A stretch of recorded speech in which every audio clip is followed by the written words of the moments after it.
Hej, Ivar Arpi här. Från och med nu är jag en del av Kvartal. Kul va? Det tycker jag i alla fall. Kanske lite oväntat, eller inte alls oväntat. Jag vet inte. Men nu är jag här i alla fall och jag har tagit med mig mina 2 poddar. För dig som följer Kvartal innebär det att du nu får ytterligare 2 poddavsnitt varje vecka. I podden Rak höger med Ivar Arpi så intervjuar jag framträdande politiker, akademiker eller författare. Eller bara människor som är intressanta på något sätt. Och i podden Under all kritik som jag har ihop med Anna-Karin Windham så slår vi både näven och handväskan i bordet om aktuella och rykande inaktuella händelser. Och båda poddarna utkommer som sagt en gång i veckan. För dig som ännu inte har blivit prenumerant antingen på Kvartal eller på min Substack Rak höger så betyder det här att du nu kan få all min journalistik och hela resten av Kvartal med en enda prenumeration. Och just nu så får du första månaden helt gratis om du går till kvartal.se/testa Ivar. Gör det, tycker jag. Testa Ivar. För då kan du lyssna på hela avsnitten av mina 2 poddar, helt reklamfritt dessutom. Och så får du hela Kvartals växande utbud på köpet, inklusive alla poddar i fullversioner och utan reklam, som du kan höra direkt i Kvartals app eller i exempelvis Podcaster eller Spotify. Eller där du väljer att lyssna på din podd. Så gå till kvartal.se/testa Ivar för att testa det nya och växande Kvartal helt gratis första månaden. Tänk själv, som de säger här på Kvartal. Men gör som jag säger och testa Ivar. Get ready Sweden. BetMGM är här. Nu kan du uppleva spänningen från Las Vegas i mobilen. Ta chansen att spela på Bellagio roulettebord eller våra exklusiva MGM-slots. BetMGM. Casino och sport i mobilen. Åldersgräns 18 år. Regler och villkor gäller. In today's episode, I'm speaking with sociologist Arlie Russell Hochschild, professor emerita at UC Berkeley. Her previous book, Strangers in Their Own Land, which came out in 2016, became influential in part because it came just as Donald Trump won the election that year, and there was a need to understand the reason why. And in part because she actually tries to understand the people she interviews. She crosses what she calls the empathy wall, attempting to understand the other side of America's deepening political divisions.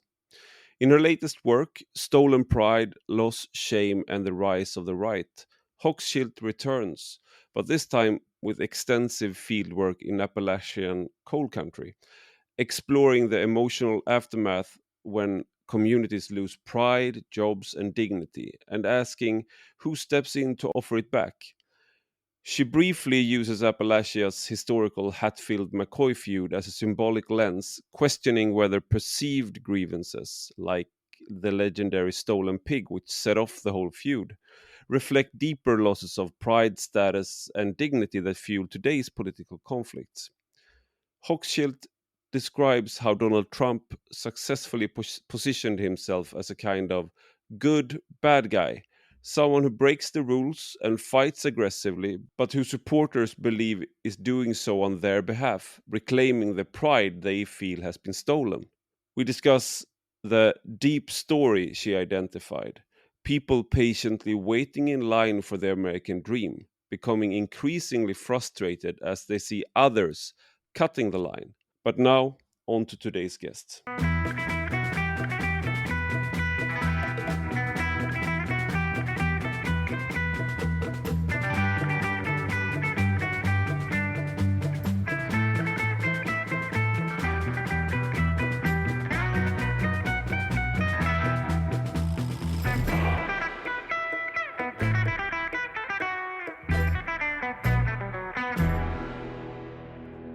Welcome, Arlie Hochschild, to Rak höger. Thank you very much. Delighted to be here. And I just told you, I've been pronouncing your name like it's French, but it's actually German. It's you're of German descent. Is this a proper question to ask? No, it's not. No, no. Actually, it's my husband's father's name. I'm if anything, more from Sweden and British ancestry. Okay. but you are we're speaking in by linking, but you're in Maine now. But your last book, Stolen Pride, you spent a long time in Kentucky, and especially a town there called Pikesville. Yes. And why did you leave the comfort of the university to go and live in Appalachia? Because I was extremely interested in why people were so drawn to Donald Trump, and how could this really make sense? And just talking to my neighbors in Berkeley, California, where I live most of the year, I couldn't discover the answer to that question because our country is so divided between Democrats and Republicans, between people in rural, semi-rural, blue-collar suburbs on the one hand, and urban centers where, and it's really a divide actually between bad luck and good luck sectors of Mm, American society. So I got just very curious. I didn't understand. I'm very worried about the rise of Donald Trump. And so that I feel like if we really understand the appeal of a right wing charismatic figure to people who feel invisible, who feel downwardly mobile, uh, that we'll do better in recovering our country. That's why I mm. went. Because I mean, otherwise, it's you uh, after the first election of Donald Trump in 2016, you came out with another book that I thought was fantastic, and Thank you. I you were actually curious, I would say, and empathetic without being sympathetic. Like it wasn't like you were romanticizing, but you were trying to understand. And that time you were in Louisiana.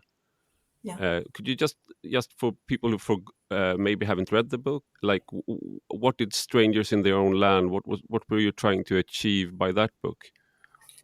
Uh, that was there. I was focused on, again, the rise of the right. And in both books, I've gone to the center of the rise of the right. And what I've come to think of as the elite of the left behind. And really, both books, both one in the South and one in Appalachia, in old coal country, coal jobs out, opiate crisis in, both are downwardly mobile, blue collar areas where great excitement has arisen for Donald Trump. And in both cases, I'm doing a kind of a close up view, giving my readers getting them to get to know real people, complicated people, interesting, smart people who don't share my values or choices at all, but uh, and a close-up view of what's happening more generally in the United States to the 42% of us who do not have BA degrees or blue collar in that sense, and who are white. At 42%, that's a large group, and they have gone enthusiastically nationwide for Donald Trump. So I'm doing a small story that reflects its close-up microscope, a kind of study of a larger story. And let me just say the larger story is that over the last 3 decades, offshoring of big manufacturing plants and automation have hit the blue collar sector much harder than they've hit, uh, the white collar sector. Mm. So in rural areas, semi-rural areas, areas away from the commercial center or industrial center of America, where a lot of people live, they've lost earning power. They have lost opportunity. They have lost wages. They've lost jobs. And with that economic loss comes there's a whole social loss too, that it's not just that they had jobs, they're not there, or they had money, it's not there. And loss is more important than deprivation, I should say. So this loss, it's that their families became destabilized, more likely to have broken families, more likely to live alone, more likely to be in poor health, more likely to be vulnerable to what are called deaths of despair, which hit white, blue-collar men without college degrees, at a much higher rate than anybody else. And deaths of despair from suicide, from drug addiction, overdose deaths, and alcoholism. So that's the hidden social story that goes with that larger economic history, story of loss. And in my first book, Strangers in Their Own Land, I was studying, it was earlier, the kind of Tea Party, but Donald Trump took over the Tea Party. He took over the Republican Party. Now he's taken over the whole Congress and the judiciary. And the whole other side is saying, whoa, what just happened? It's all so fast. But it hasn't been fast. It's been the whole country is certain that 42% has been vulnerable to his appeal. So in this new book, Stolen Pride, I tried to get close up to the question of what that appeal is. One man told me, oh, God has sent us Donald Trump. Why, he's like lightning in a jar. And I said to him, he's a small businessman, kind of failing, few opportunities in the area. And he's exactly the people most excited about Donald Trump, with his promise. And that guy's story, he's saying, this guy is exciting, lightning in the jar. And I asked him, what's the lightning? Take me there. I don't understand it. I need to feel that lightning. And so what his story is that this loss happened in a region. This is coal region. Coal jobs are gone. Nothing else has come in. And people there, and then opiates have hit. And people there they've given up on both political parties, both the conventional Democratic Party and the conventional Republican Party. They used to be Democrats, FDR, New Deal Democrats. They voted for Bill Clinton in the 90s, but 8 in the last 3 elections, 16, 20, 24, they have gone 80% for Donald Trump. So this is the story that I'm trying to get close to. And what I feel to really understand it, we have to look at emotions, because this isn't a political party like any other party. It's the draw of a charismatic leader that people are turning to for his tall promises when they've given up on other kinds of answer to their particular problem of loss. And so they're very proud people. They're very highly individualistic people. That is the culture of pride they have is one that focuses on you. So if you succeed, you get the pride. And if you fail, that shame is yours. So I feel that this once proud region, very can-do, poor, but very proud, suffered a loss for which they blamed themselves.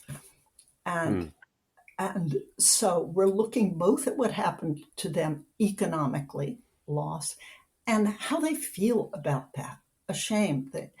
And I think that Donald Trump came in and said, "You've lost your pride. Someone stole it from you." Stolen pride, and that it is a narrative of stolen pride. And the And narrative goes, you relate. I mean, uh, um, there's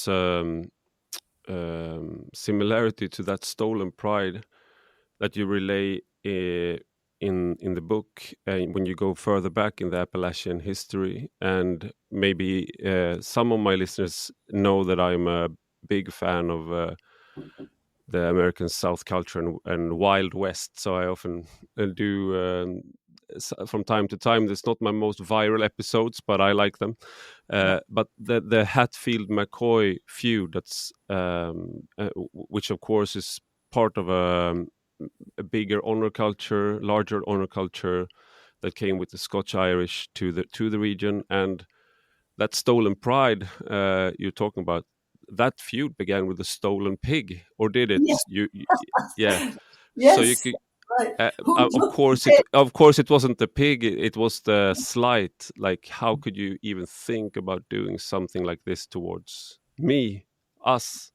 Yes. And is there a similarity here to the stolen pig and the stolen pride? I mean, there's something deeper. The question is really the sense of pride.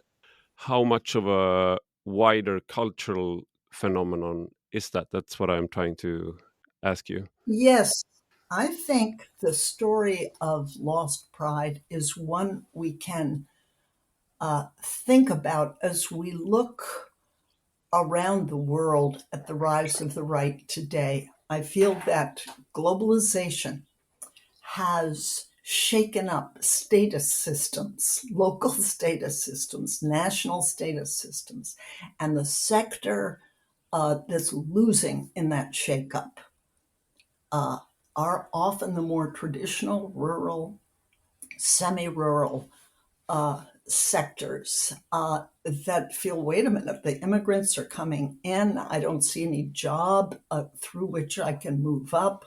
I need to get a university degree, but that costs an arm and a leg. And anyway, I never took school seriously. I'm very bright, but it didn't look like it was a ladder that led to anything further. And so people are alarmed, they are anxious, and they either have suffered loss or they fear it, and they're moving down a ladder from pride to shame. And here is a man on a white horse coming to promise them great again, great yesterday.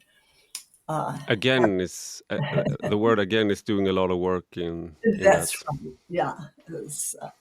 Yeah. It's from that sense of loss. It is a very important thing psychologically, and it predisposes a lot of people to the kind of rhetoric being offered to them.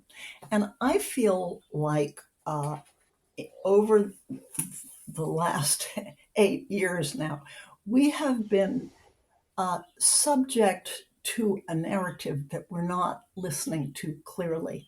And my last two books are a call to become bilingual.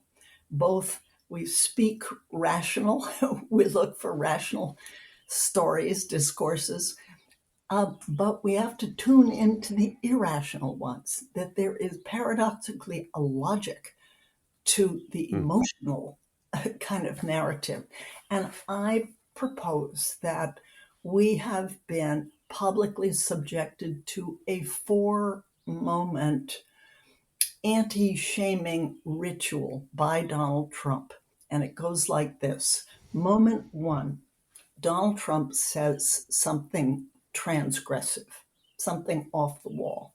He says that Haitian migrants are eating the pet cats and dogs of white people. Well, the next thing, moment 2, is the punditry shames him. It's a lie. It's just not Mm. true. don't repeat a lie that is this denigrating to a whole sector of our population. And so the punditry, that is the newspapers, the bloggers all say, that's terrible. You can't say a thing like that. Your president dishonors us all, don't. Moment 3, Donald Trump becomes the victim of the shamers. Oh, look how they're tearing me down. Look how they're criticizing me. They don't think I can do anything good. And I am the victim. I am the shamed person. Isn't that like you, my listeners, my followers? You've been shamed too. And I'm like Christ. I kind of am taking on the shame you feel. I'm putting it on myself. I am a victim. I'm sacrificing for you. That's moment 3. And moment 4, very unlike Christ, is retribution. Is I will get back at those that have stolen your pride. I am your Robin Hood. I will restore you to your previous state and eliminate all enemies. So I feel like the Democratic half of America listens to the first 2 moments of Donald Trump's anti-shaming story. That is, they hear him say something outrageous, and they hear the punditry saying, you can't say that, that's terrible. But the fact checkers. The fact checkers, right. But then the Republican half of America hears the last 2 moments in Donald Trump's anti-shaming rituals. His taking on the shame, his calling out to his followers, I'm taking your shame. They are doing to me what they want to do to you. I'm protecting you from these shamers. So that's the sacrificial point 3 of this ritual. And point 4, I'm going to get revenge at the disloyal national press, at the universities that have been taken over by wokeness. I'm going to get all the enemies. The Democratic Party, you will now hear rhetoric. Oh, the Democratic Party hates you. What? Yeah. So that is a moment 4 that is being elaborated now as an ideological prop for a quite ruthless takedown and capture of much of American civil life.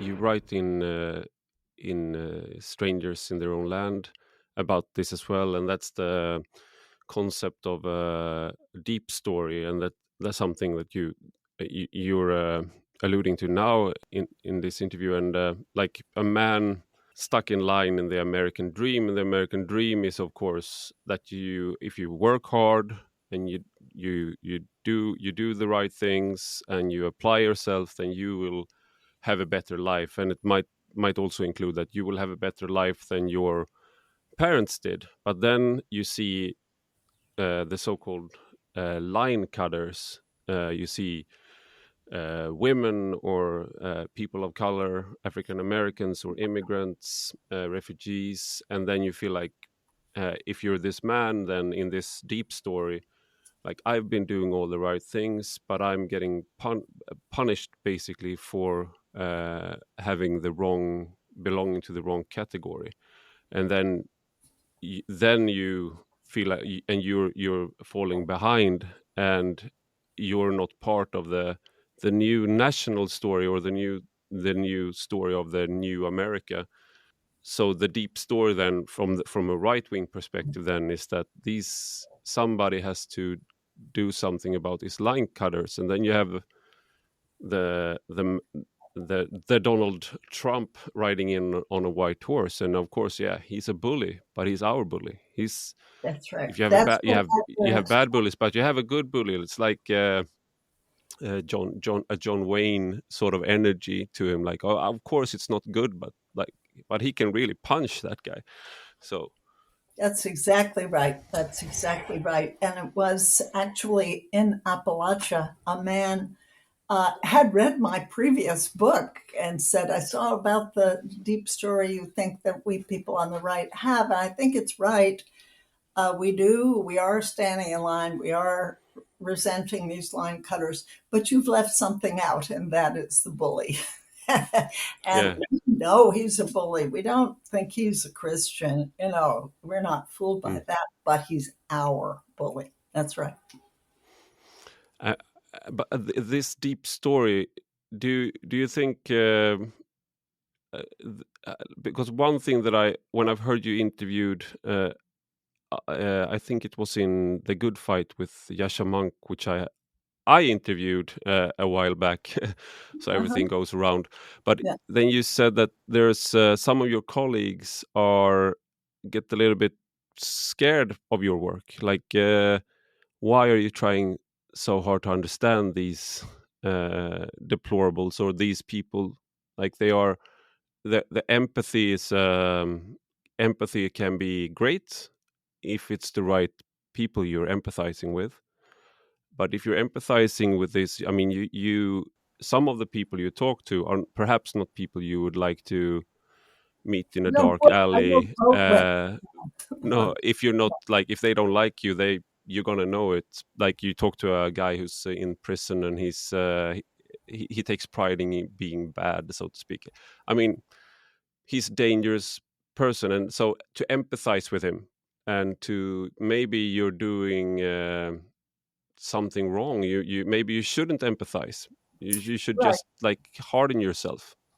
I think that's, we're talking about something hugely important. And there are many on the Democratic side who believe, we don't need to talk to anybody different from ourselves. Let's just stay in our bubble. And that's a good thing to do. All we need to do is kind of get out our moral guns and shoot kind of gunpowder of shame at the other side. So all we have to do is really judge them. This is a war, so judge and aim and we'll win.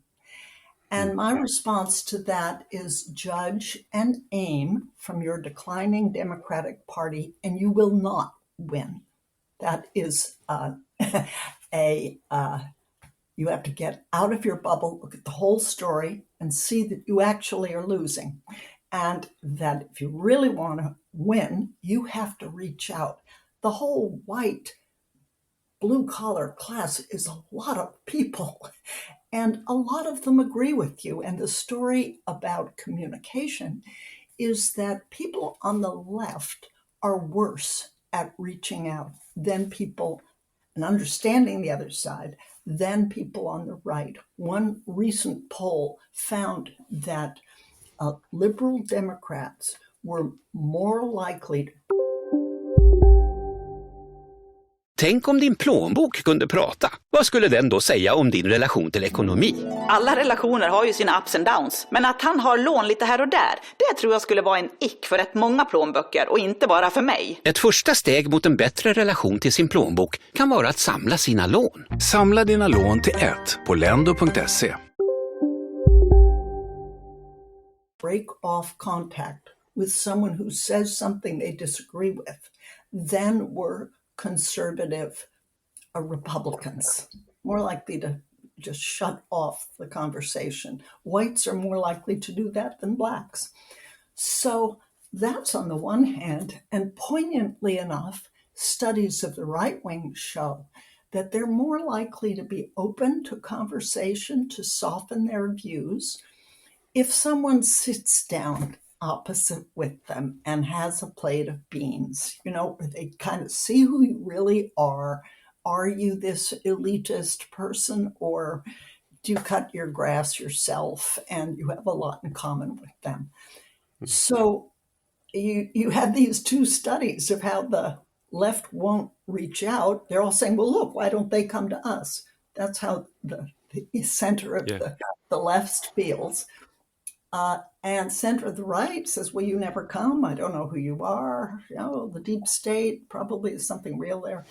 So there's a crying need for a bridge. And if we look at our greatest leaders, I think of Nelson Mandela, who moved into a country that was about to kill itself. It was about to be a blood slaughter, black against white. And he actually learned Afrikaans. This man who had been in jail for 30 years, had every reason to be bitter and not talk to any whites. No, just the opposite. He was a diplomat. He soft power, and he moved it to loud power through peaceful means. And so I think he's the kind of leader that we need these days. And as a matter of fact, a funny thing has happened with Stolen Pride. I interviewed all the people in the book separately. They didn't know each other, and they really differ from one from another in very powerful ways. But we're now getting a gathering together of all the people in the book. Some were Democrats, some hard-nosed Republicans, some independents. And on October 25th, a meeting in Pikeville, Kentucky, in a recreation center and Cole Run, we're going to get together and talking with the most strong pro-Trump person. I told him about this. I told him, what a Danish friend told me, that actually the Norwegians have a word for communities of difference. That is, people that know they don't agree, but they don't give up and walk away. They see some humanity in the other person, and they just hang in there with their difference. And this man who is name was Roger Ford in the book, and he led a pro-Trump vehicle parade. He's the head of the Eastern Kentucky Patriots. He said, this is a good idea. Let's all get together and let's call ourselves not dialogue, but holler log. That is an Appalachian term, holler. People live in hollers, valleys. And so this is going on. It's possible. We can do a lot.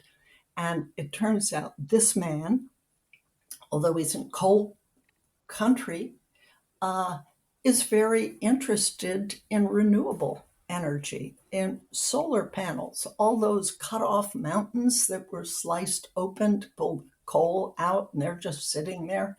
Why, we could have solar panels on that, or windmills.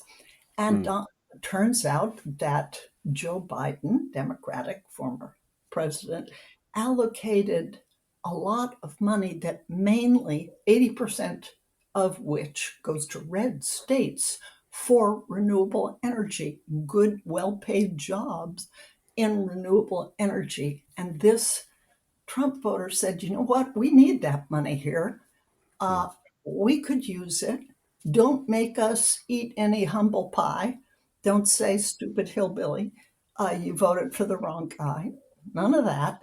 But let's get together. You believe in renewable energy. I do. Let's do it. Yeah, I think there's to stay in a relationship with people who disagree with you fundamentally is a talent, and it's a skill you need to work at.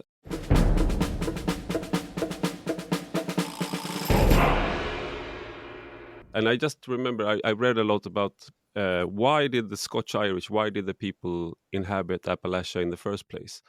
Well, because when they came to America, a lot of the best land back east were already inhabited. So Appalachia was what was available. And then they settled there. And then the prairie opened, so to speak. I mean, there were Native Americans living there. But so when the Scandinavians came, and they came a little later, they got much better land in the west than the Scotch-Irish. But they actually inhabited the same plots of land. And because the Scotch-Irish were so Protestant. They were vehemently Protestant, or oftentimes more so than the Swedes, because the Swedes were Lutheran. So our self-image is that we are Protestant, but really we have a lot of liturgy that's actually remnants of Catholicism. So the Scotch-Irish thought that they are Protestant, so they are okay, but we can't do the church services at the same time. So they were okay with sharing churches, but they had different times of church service, because the Swedes were doing their magic tricks with our Lutheran liturgy that the Scotch-Irish weren't okay with.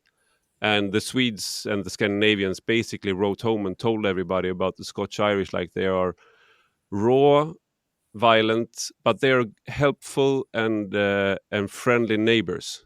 And that was like, I think that, and the Scotch-Irish wrote about the Scandinavians, that they were cowardly but helpful. And I think basically that sums up. I think it's still true. But I mean, just like you could share a church. Of course, like in other respects, these weren't like the paragons of tolerance towards Catholics, but towards each other, they could actually share a church, even though there were actually quite big differences in religiosity. And back then, that was a big deal. Now it's perhaps not such a big deal. I love the story you just told. I love it. So we need to speak the same language morally. Yeah. And I think it is the language of emotion to understand how a destructive, a kind of political storm can be received, and what it would take to resist it. That's the language of shame, pride, fear, and it has a logic. We are being spoken to, and that we're not listening sufficiently to. And once we've mastered it, I think we'll be much better at building bridges. Yeah, I think one of the things that is what I like most about both of your books is, I mean, I'm part of the punditry, so we have very like big words, and you have polls, and you write your analysis, and I'm not disregarding it wholesale, but when you like meet these people, and they become, in your books, they become flesh and blood. I've not met them, but it feels like I've met them when I read your books. Thank you. So they become real human beings, and that basically breaks down the big words into like, okay, so this is what pride means, okay, so this is, and then it takes on different nuances. But one of the things that's very apparent is that many of them might share the deep story, because it's not like a uniform story here, and people are not exactly the same in their analysis. Some people are much more they could blame the big capital or something else, but like, what are the other stories? Not just blaming the line cutters, but what are their analysis? There are people who vote for Trump because they're rich and they don't want to pay taxes. So upper middle class, very, billionaires vote for Trump for that reason. There are Christians who think, well, this guy is not a Christian, but he's good for the Christian church. We want a Christian government. And so they vote for Trump, even though he holds up the Bible upside down in Washington, D.C. There are young men who feel that he's kind of a pro-man thing. It's kind of a man vote. He's having ultimate wrestling on the White House lawn. So brawn, being male, and sports. They feel, oh yeah, if he's like that, I'm for him. And so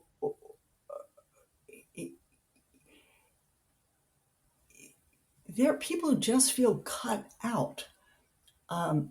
and he's proposing himself as their rescuer. And there are people who say, well, we're poor, but he's rich. How did he get there? Maybe he can do it. He's a powerful guy. And they identify with that power. There's another weird kind of vote that I think Donald Trump attracts.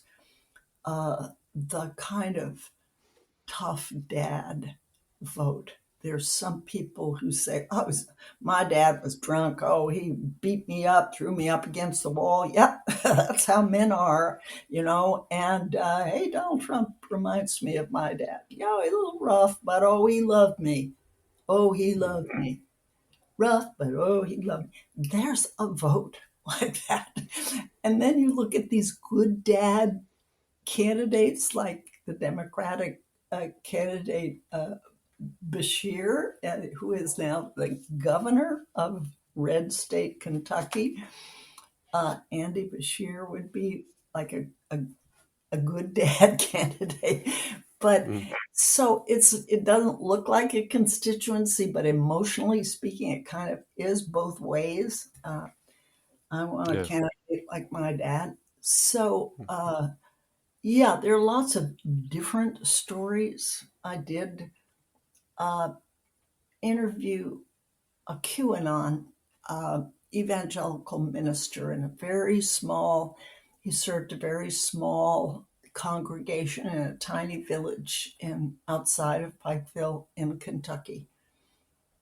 And I thought to myself, he voted for Donald Trump. Why did he do this? I'm very interested.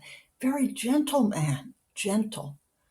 And I thought, but QAnon, this is paranoid. Who am I talking to? Well, he said this: I served in the special forces. He was in the military for 3 stints in the special forces. I came back from Iraq. I saw things I can't get out of my mind. I thought maybe he's had a mental breakdown.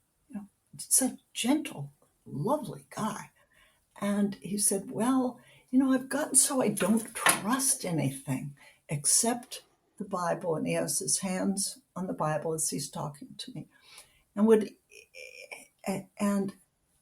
then he would take his hand off the Bible and go back to the Bible. And he will even say, I'm talking from the Bible. I trust the Bible. But he must have felt distrust of the leaders who led him into this hell of war, from which he's now thankfully retired. But talking to this man, he said, well, I dropped QAnon. They talked about leopard people, and no, lizard people. No, I guess I don't believe in QAnon.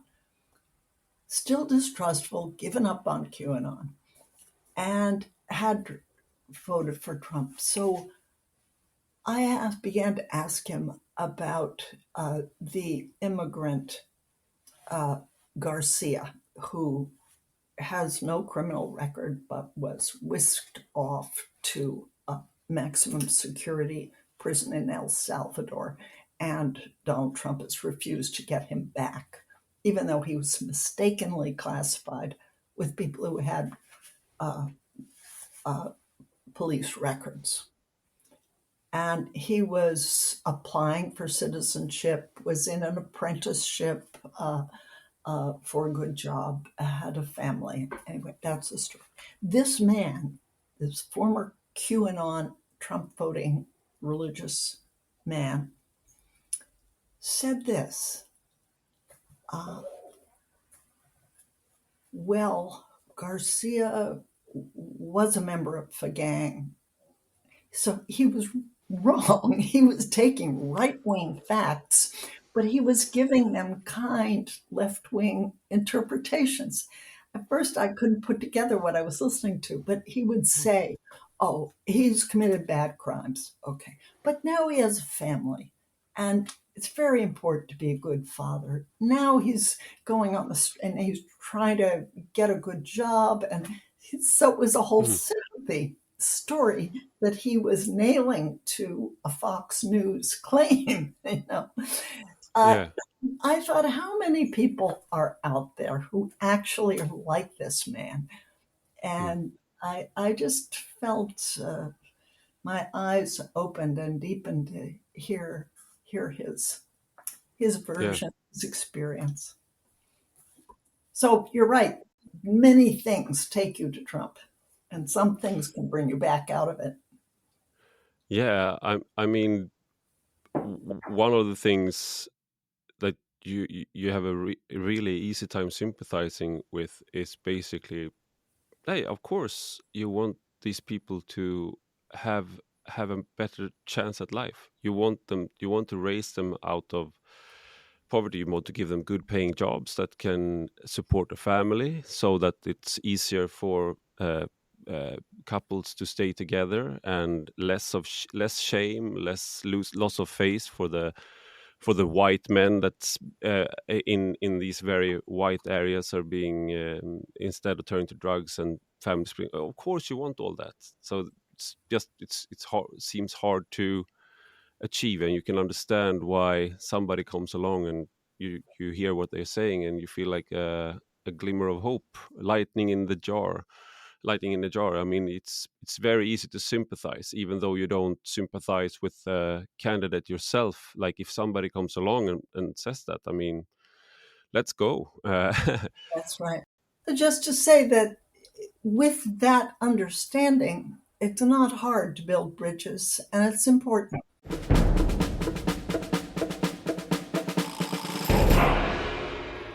One of the things that you take up in your book is who to blame when things go wrong for you.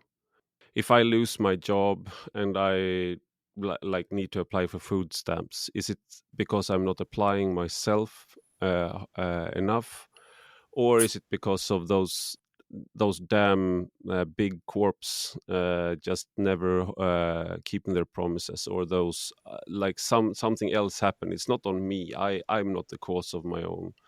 And I just thought that it was very interesting to see that, like, in the Republicans were, if you voted Republican, you were more inclined to say that your success is your own and your failure is your own, and that had actually increased over the Yeah. time. And the Democrats, if you're voting Democrat, you were more inclined to say, of course, it's more circumstance than it is you, both when it comes to success and failure, and that has also increased. And that divide is sort of interesting also, because as you uh, show in the book, the people who are have had the roughest, have drawn the shortest straw, are often also the people who are then blaming themselves the most.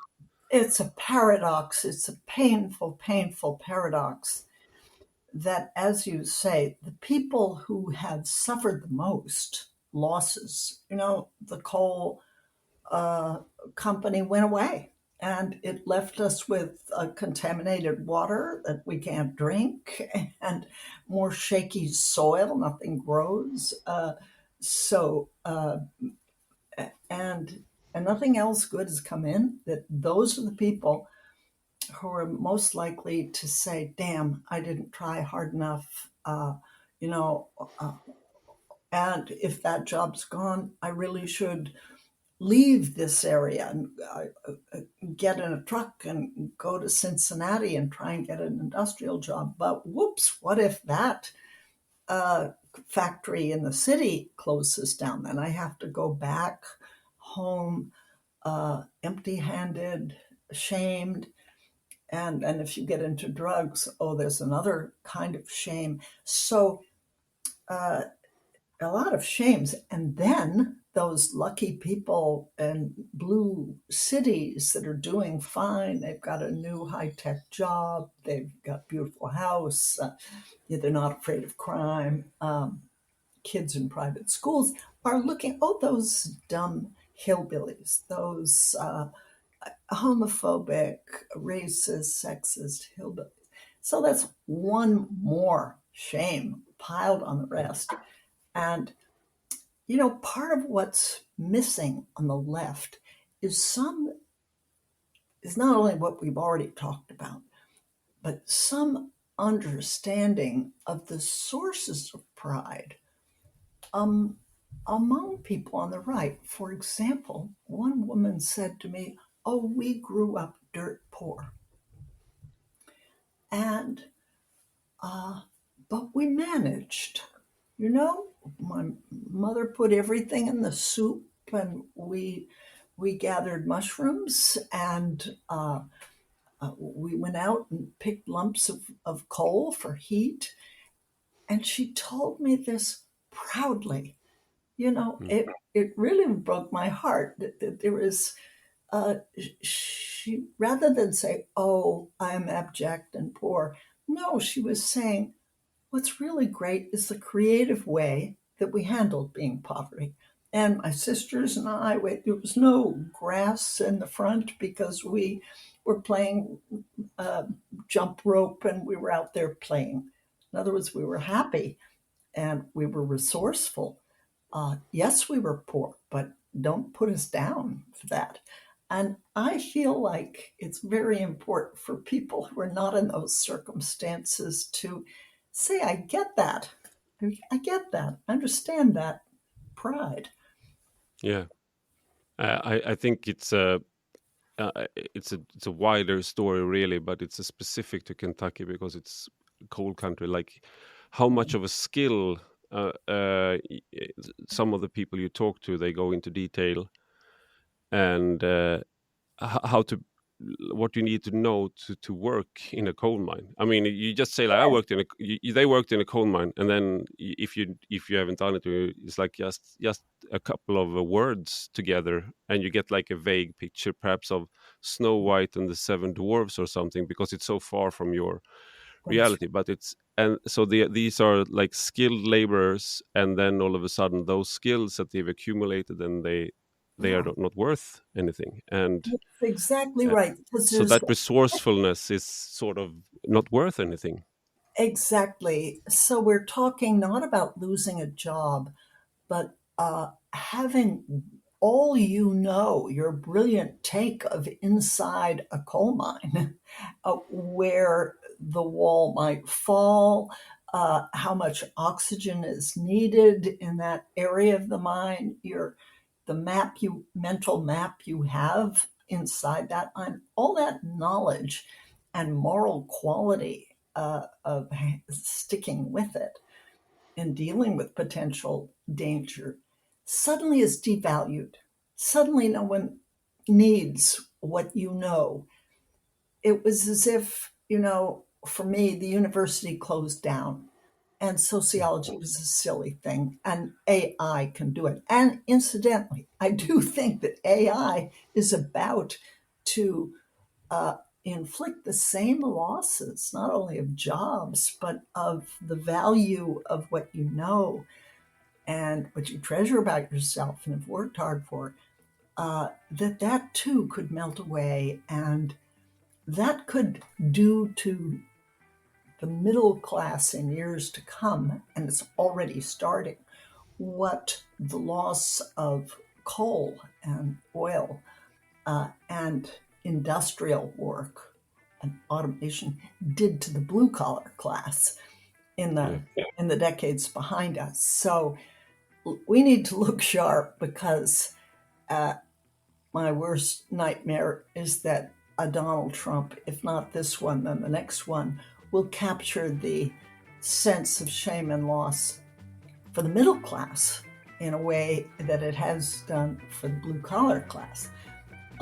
So it's important we learn the language of emotion through which that political alchemy works, because it could be extended to us. Thank you, Arlie. Thank you, Arlie Hochschild, for being part of Rak Höger.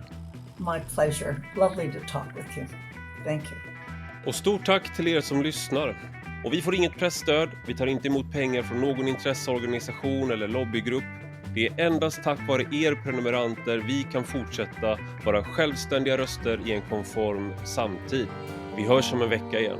But the times they got hard and tobacco wasn't selling. And old granddad knew what he'd do to survive. He went and dug for hard and cold and sent the money back to grandma. But he never left Harlan alive. Where the sun comes up. Och där tog det stopp. Ja, Ivar Arpi här igen. Om du vill höra resten av den här podden så måste du vara prenumerant på Kvartal, som jag nu har blivit en del av. Om du redan är prenumerant på min Substack rak höger så blir du nu automatiskt prenumerant på Kvartal och kan logga in i Kvartals app med din mailadress. Så kolla din mail för mer information. Men om du inte ännu är prenumerant på rak höger eller Kvartal så kan du testa att bli det i en månad helt gratis på kvartal.se/testa-ivar. Så för att testa mig, mina poddar, mina texter och resten av Kvartals texter och poddar gratis första månaden, gå till kvartal.se/testa-ivar så kan du börja med att höra resten av den här podden.